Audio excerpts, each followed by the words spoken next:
Hi guys, back with another video for you today. I've got a guest in the studio. It's Thibaud from the house of MAISON CRIVELLI. There was an event last night here at ZGO Perfumery launching his new fragrance, Patchouli Magnetik. So today we're going to talk about the brand and find out more information about Patchouli Magnetik. So if you're curious, stick around.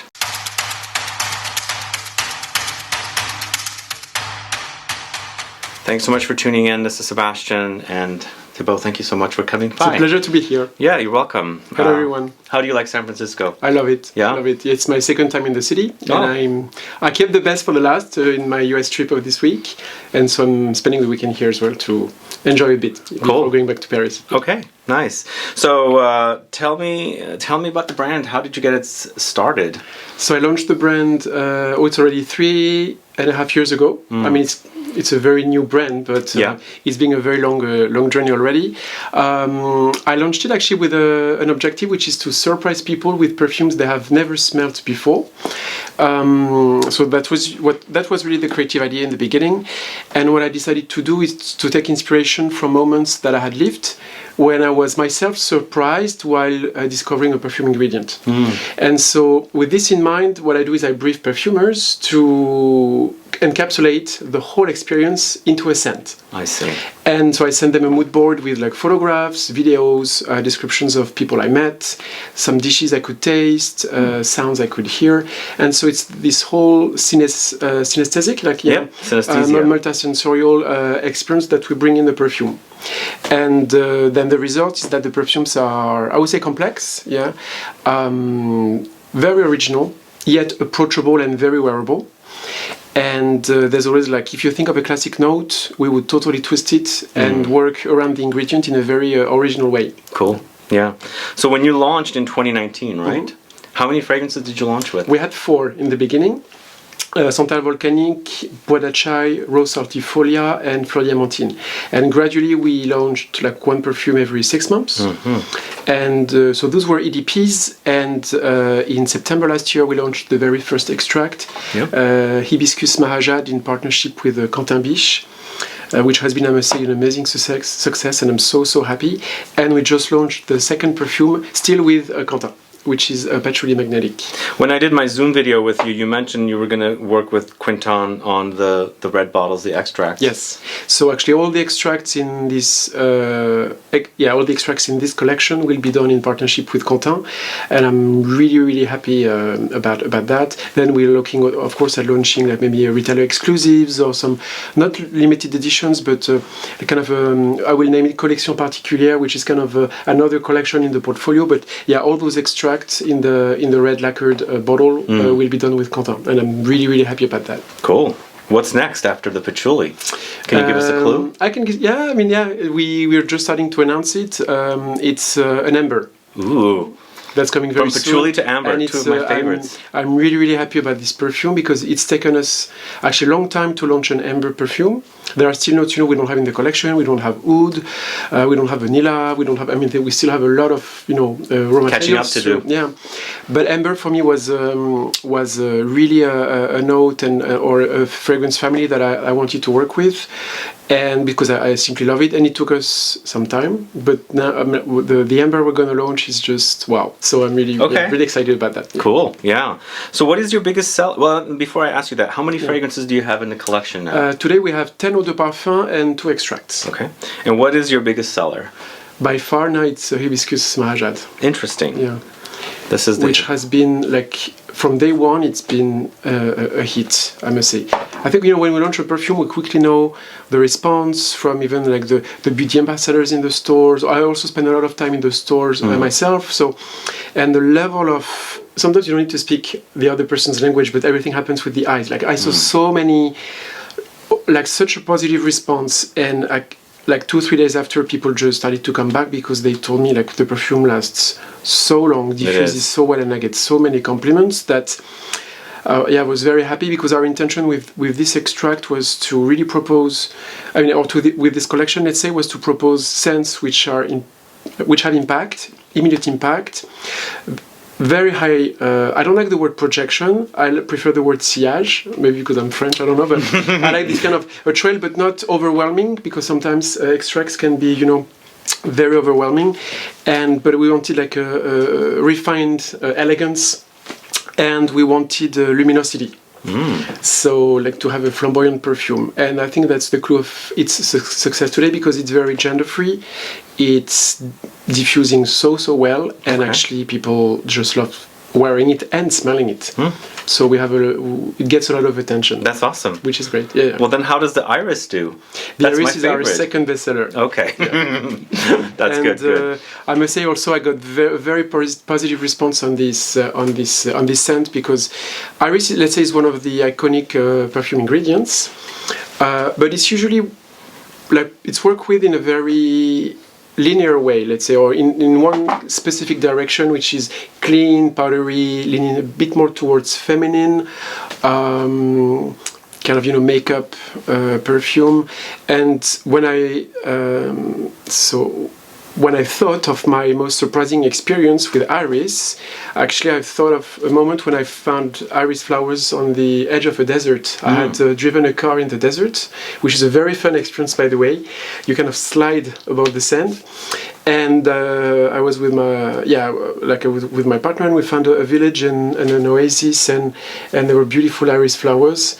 So what we decided to do is to add green notes, like a verdant touch, but also we added dryness and warmth, because the desert, is dry and warm. So we added incense, cypress, which gives this very dry start, with freshness and impact. And then we added vanilla, leather, and musks. A little bit of cinnamon as well, to kind of add this warmth, which becomes really intoxicating and builds up over time. So it's a perfume that I really invite you all to wear on skin, because it develops and stays and diffuses so well. And we still have it it's in the extract collection, but it's a 20% concentration, which is already the starting point of extracts. Okay. Our extracts are above 30%. Okay. Like Hibiscus MAHAJAD and Patchouli Magnetik are at 32 and 33%. Wow. But Iris MALIKHAN, let's say, is already at 20% an extract. So it stays very well. Will you make extracts of your eau de parfums? No, it's not my intention. Okay. I don't like the idea of flankers. I think one perfume has its inspiration, its life.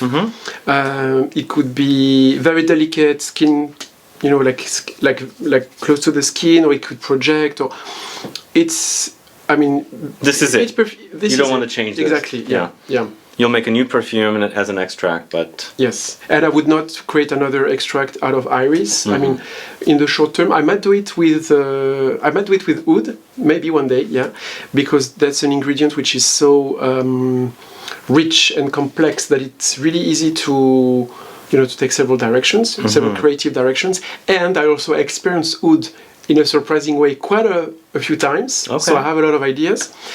But with, let's say, iris or jasmine or, let's say, citruses, for now, I would say we have like one specific scent. Okay. I was going to ask, you were mentioning the desert. What desert was that for the Iris MALIKHAN? So this is my little secret. Oh, okay. Actually, I don't reveal where I was, because my intention is to. Actually, I don't want the focus to be on myself. Okay. That's really. That's very important for me. My idea is just to start from a moment I have lived, because it makes it more authentic. But then I share it with you through a perfume, and you'll live your own journey.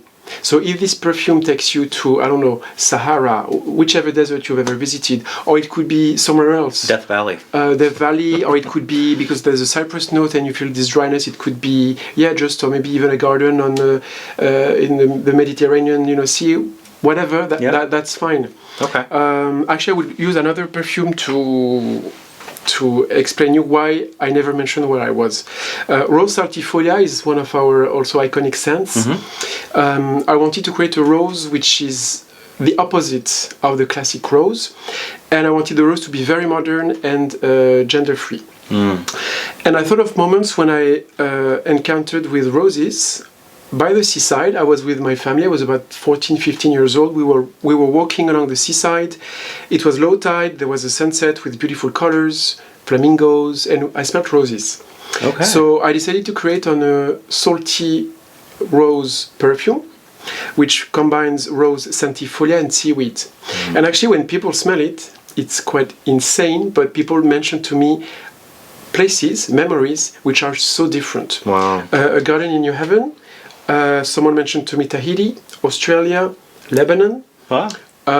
Greece, Vietnam, even like the beach in the northern part of Germany. And those are places which are so different. Yeah. But it's just that when people smell it, they kind of live a journey towards the sea, but we don't have a specific location.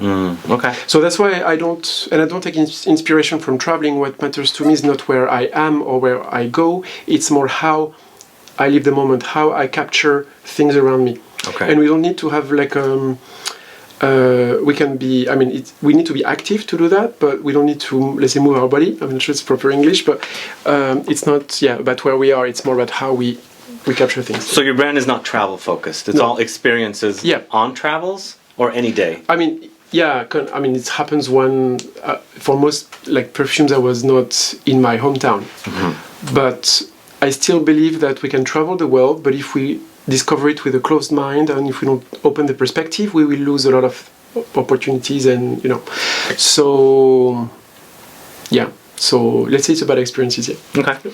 How many perfumers have you worked with so far? Actually, I need to count. Sorry. No, I mean, let me think. So the extract with Quentin, so it's 1. Santal Volcanic with Marc Zini of Robertet. 2. Leslie Girard for Papyrus Moléculaire. 3. Bertrand Duchaufour for Citrus Batikanga and Fleur Diamantine, so it makes it 4. Stéphanie Bacouche for Osmand Kodoshan and Rose SALTIFOLIA. 5. Dorothée Pio of Robertet for Bodachai. 6. Nathalie Festauer for Absinthe Boreale and Lys Solaberg. 7. And Marc Zini of Robertet for Iris MALIKHAN, so it's 8. 8.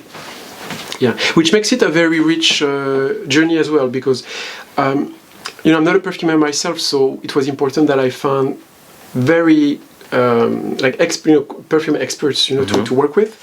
But the brand has one signature, which is about bold contrasts. It's really, our scents are really different from the classics. But I also wanted to ensure that there's no overlapping. So of course the inspirations are very different. So it ensures that there is no overlapping. But I didn't want the collection to be too linear because it would be a bit boring. Yeah. So working with different perfumers also, I think, adds richness to the creative direction. And from a personal perspective, it makes it more interesting because I get to meet more people. Yeah. And it's not just about work. Like we get to learn each other. Some of them invite me to their home or dinner. And Nathalie Festauer, I keep on telling that. But you mentioned her. She seems very nice. I'm actually a big cat lover, and so whenever I go to her home, I have her cat on my knees, and we smell perfume, and we have dinner together on her terrace. So she seems very nice. Yes, it's a beautiful. Plus, she does some great work too. Partnership. She's very creative. Yes. Yeah. So would you say she's one of the most fun you've had with working with a perfumer? Yeah, I would say, really connected with her, yeah. And how is it working with Quentin Biche? With Quentin, it's been very fluid. I think it was like love at first sight. Like we met and we had lunch, and just after 5-10 minutes, we started sharing about our childhood and how we just learned to know each other. And I love him as a person. He's amazing, super talented, and also I think his strength is that he creates perfume which has. They are edgy. They have a lot of impact, immediate impact. They are very wearable, and also they have projection. Yeah. And so he does good work. This is great work. Yeah. And I know that he really loves also working with us. So it's a beautiful story. Yeah. Oh, nice. How many fragrances do you plan on doing with them? Because you said you have the amber. We have the amber. We have another one in the pipeline. We are still fine-tuning. Wow. The tobacco, like we're looking at it. Tobacco, huh? It's one of my favorite notes. Oh, yeah? So the best is yet to come. Yeah, nice. So tell me... I don't have sweet and trap, but I don't have an exact plan. At some point we'll be looking at maybe launching like maybe hair mists, or at some point, I don't know, candles, or... I'm starting to work on that, so it's a very, let's say, I don't have any info on that, by the way, because it's not even developed, but at some point yet I will kind of add complementary items to the collection. Cool. It's needed. It's needed, like yeah, for sure. Soap or shower gel. I mean, we're looking into it. Oh wow, nice. So tell me, you're selling all over the world now, and you're launching in the USA at some other stores now too. Can you tell me like where people can buy your fragrances? Scent Bar, Lucky Scent, Scent Room, ZGO, Twisted Lily, Neiman Marcus. We just launched in several locations of Neiman Marcus. That's awesome. And are on their .com. Among other major players, we launched in the UK with Harrods, Selfridges, which has the Extract collection exclusive until the end of October. We had an amazing pop-up in London last week, so I was in London before coming to the US. Oh my god, you're busy. And it was impressive, yeah. Harvey Nichols, Galeries Lafayette in Paris, Renascente, and the Bar Parfum of Olfatorio. I mean, it's by the end of the year, the brand will be in about 40 countries. Wow. We're launching soon in South Korea, in Singapore. The brand is in Thailand, in most countries of Europe, in the Middle East, in Australia, in South Africa. So it's a big success. So I'm very happy. That's great. Yeah. So let me ask you this. So in the Middle East, most likely your extracts are very popular because very intense. Hibiscus MAHAJAD was launched like a few months ago, but there's a lot of buzz around the fragrance in the region. Yes. Iris MALIKHAN also does very well there. SOLABERG, because I think it's for hot weather, especially in the summer. This is quite an incredible scent. May I say 2 words about it? Yeah. So actually, SOLABERG is it's a perfume which is inspired by a moment when I found lily flowers on top of fjords, and fjords are those mountains. Norway. Around, let's say, Scandinavia. Okay. I was not physically in Norway, by the way, because sometimes. I wasn't insisting that you were there. No worries. But sometimes I read even in the press, like Thibaud was in Norway for this perfume, and actually not. Okay. But they say it's like Scandinavia. So fjords are very steep mountains. Yeah. It's like canyons, let's say, close to the sea. So it's very rocky mountains with a lot of moss, a lot of wind. And I remembered hiking there in the summer. But as it's very up north, they have the midsummer nights when the sun never totally sets. So you still have luminosity at like midnight, 1 a.m., 2 a.m. And the color of the sky was beautiful because it was a bit orangey amber. There was a lot of wind. All those grasslands, with the wind, the rocks, some wooden houses with lily flowers. And so what we decided to do is to create a very... So we worked on lily, but we totally wrapped it with pearlescent notes to evoke the luminosity of the sun. We added a kind of candied or liquor-like quince. Yeah, I remember the quince note, yeah. Roasted oak shavings as well. So the wood is...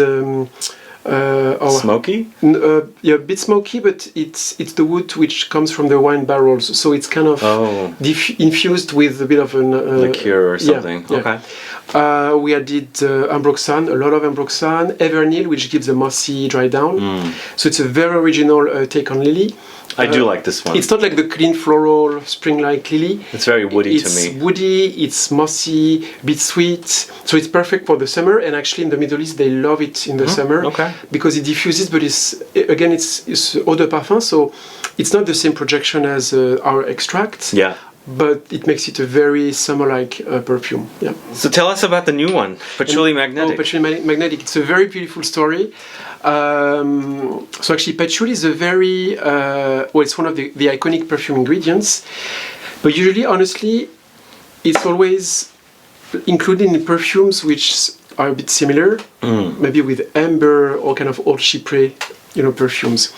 And I remembered discovering patchouli fields. Oh, I mean, I can tell you where I was because it's not everywhere that we have. Yeah, I mean, in Indonesia, I attended a friend's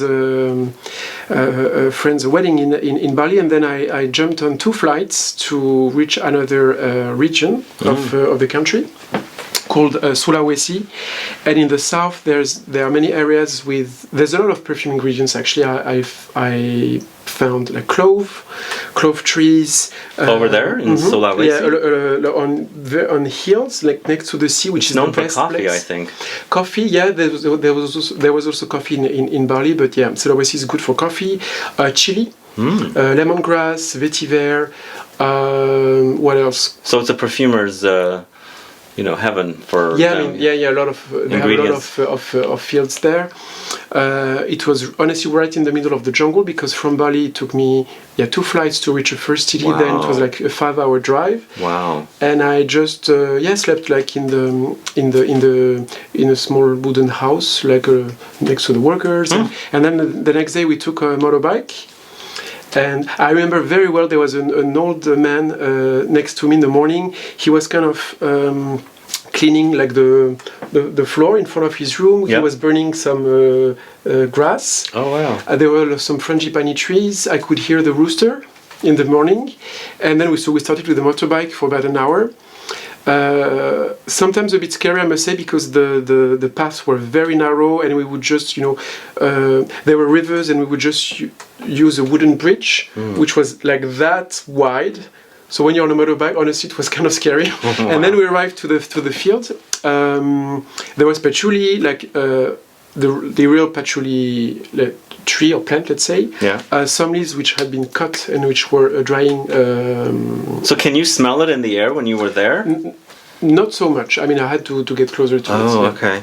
And a guy actually climbed the coconut tree to cut with his bare hand and feet. Yeah, cut the coconut, and so we drank the coconut water. Interesting. And there was also, it was permaculture, so there was patchouli, but there was also cashew nut trees. There was, because there were cocoa trees as well. They kind of mix the plants to ensure that there's no soil depletion, like that the plants would bring nutrients. Oh, you see what I mean? From one to the other? Yeah, to keep the yield and not to extend the land. So the idea is not to extend the land, which means we will have to burn the forests, basically. And after like 2-3 hours there, we started to see dark clouds in the distance, and all of a sudden, in like 30 minutes, we could feel like there was more wind, the air was becoming more electric, and we had a massive thunderstorm. Wow! Which lasts like from 4 a.m. till the next morning. The night was a white sky with so many lightnings. And so that was my experience of patchouli. So that's what we transcribed in the perfume. And we created a scent which is between earth and sky. So we added a tropical note of frangipani gardenia, quite a creamy note of It's very creamy to me. Peach and sandalwood, yeah. And then we have this earthiness of patchouli, but which is very electrified. And we added a bit of amber. Yeah, so it's sweet, creamy. It's very intense. This is one of the most intense fragrances I've smelled. And yesterday, when you were previewing it at ZGO, I could smell it in the air forever. It stays it stays on skin like, I would say 2 days. Yeah, on clothes like I would say weeks. Yeah, that's great because people out there love beast mode. And this is a very intense. Yeah, it's very actually nice. You really don't need to use that much, to be honest. Yeah, I sprayed 2, and it's like overwhelming. Yes. So cool. Yeah, this is really, really great. I really enjoy this one. I do get the white flowers because yesterday I hadn't even looked up the notes, and I said I get white flowers in the background, and you said gardenia and frangipani. Yeah, so it has a kind of a tropical creaminess. Yeah, it was just to convey this tropical atmosphere, like to it's not a fruity. It's just to add some. Almost like coconut milk. Also, you were mentioning coconut milk. I mean coconuts. Yeah, or let's say gardenia milk. Gardenia milk. Yeah, nice. Yeah. But I really think and I'm really proud because I think it makes it one of the most surprising patchouli in years. Yeah. It's totally different than other patchouli fragrances. Totally. And this is rolling out now. Is it out everywhere? It's out everywhere. It was just launched in the US. Yes, so you can find it online. And we also. By the way, I forgot to mention, but for the extract, so of course there's a 50 ml bottle, but we also propose a 5 ml bottle on the website, so it's a very good size to try. Yeah. I thought these were 30, so these are 50s. 50 ml, yeah. Okay, cool. And the EDPs are in 30 ml and 100 ml. Okay. And I often get the question actually, but our perfumes do not have any artificial color in the juice. Here it is the bottle which is lacquered. So the perfume is not red. Okay. So there's no risk of staining the clothes, and it's actually even better for health. Yeah. So we keep just a natural color of the perfume. So some of them are like some of them are darker, like the absinthe amber, is kind of a little bit yellowish greenish. Yeah. Santal volcanic, which is so spicy, is transparent. Wow. It's just like that. Yeah. Interesting. Well, anything else you want to say about your brand before we wrap up? It's been an interesting conversation so far, so yeah. We can keep talking forever. I think, well, no, I would say if people have questions, I'm very happy to answer them. So they can ask questions on the comments? In the comments, and also, on social media, on Instagram. So you can follow our page, MAISON CRIVELLI, and I reply all direct messages. He does. So if you ask a comment, like if you mention comments on YouTube, Sebastian will forward them to me, or you can send them directly on Instagram as well. I'm happy to be in touch with everyone. Very often traveling to visit the stores, so hopefully I will have the opportunity to meet you one day. Yeah. Okay, before we wrap up, you do need to tell me a little bit about Absinthe Boreale. I did fall in love with it last night. So for this particular scent, my inspiration was a shot of absinthe under the Northern Lights. So I don't know if you're familiar with the Northern Lights, but it is this natural phenomenon which happens mostly in the Arctic countries. Though I saw actually there was a joke on Instagram, like for April the 1st. I think it's an Instagram page in Los Angeles saying, "Oh look, this is a special day. We have Northern Lights in Los Angeles tonight." But it was a joke. Because it usually happens in the Arctic area, and the sky basically turns. You have kind of waves of color. It's a very magnetic phenomenon. You have waves of green, a bit bluish, pinkish sometimes, like colors in the sky. It's very rare. Even though you go to those places at the right time, it's pretty unpredictable. It's never guaranteed that you will see them. And I had the chance. Like I tried a few times, and once I had the opportunity to see them, which was very mesmerizing. It's absolutely fantastic. And that day, actually, we did a bit of dock edging, and which was very fun. It was like very cold temperature. Yeah. So I never know Fahrenheit, sorry, but like in Celsius, it was minus 25, minus 30. That's cold. So that's really cold. But I was wearing winter clothes, so I was feeling really comfortable. And so what we did in this perfume is to contrast frosty notes. It's very frosty. And like very comfy notes. It's creamy, so, also. A bit creamy, yeah. So we have in the heart we have lavender and artemisia, and then we pushed freshness with a cocktail of. So we have like thyme, eucalyptus, juniper berries, and lemon, which boosts the freshness. And then we added musks, mossy notes, and a bit of sweet resinous facet. Okay. Yeah. It makes it very fresh. It's a skin perfume, but beautiful and quite complex. Do you consider it a fougere? Because it has some shaving cream-like. Yeah, I would say a modern fougere. Yeah. Yes. Cool. Yeah, it's nice. Absinthe Boreale. And if you like mossy notes, we have also FLEUR Diamantine, which is about jasmine and neroli. I was eating saffron ice cream when I found a heavenly white garden. Oh wow! Actually, I'm a very curious person, and I was walking down an alley. It was a public area, but there was a wooden door which was half open, so I just pushed it, and suddenly there was a breeze carrying like the scent of jasmine and neroli that came to me.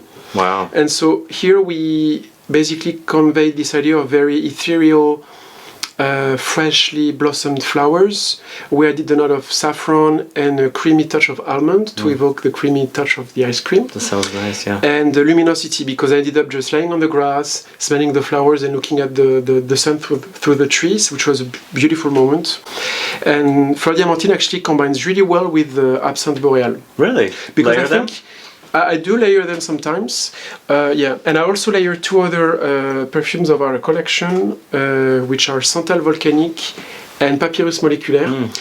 They are very different. I'm not sure perfumers would love me saying that, but it happens that layering works really well because there is sandalwood, there are spices, and with Santal Volcanique we have coffee and musks, while Papyrus Moléculaire has leather, tonka bean, and tobacco in the dry down. So actually they combine really well. Oh wow, great. Yeah.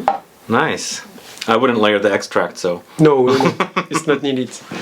And also, you could also try to layer Lys Solaberg with Osmond Kodoshan, actually, if you like a bit of a sweeter touch. Okay. I mean, yeah.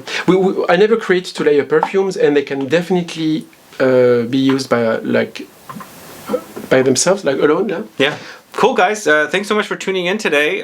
Find out more about MAISON CRIVELLI if you want. I have a link to the website. You can go follow him as well. He mentioned his Instagram account. But if you have any questions or comments, do list below. Other than that, please like this video. Please share it. Follow me on Instagram and Facebook, and I'll be back with more videos very soon. Have a good one. Goodbye. Bye.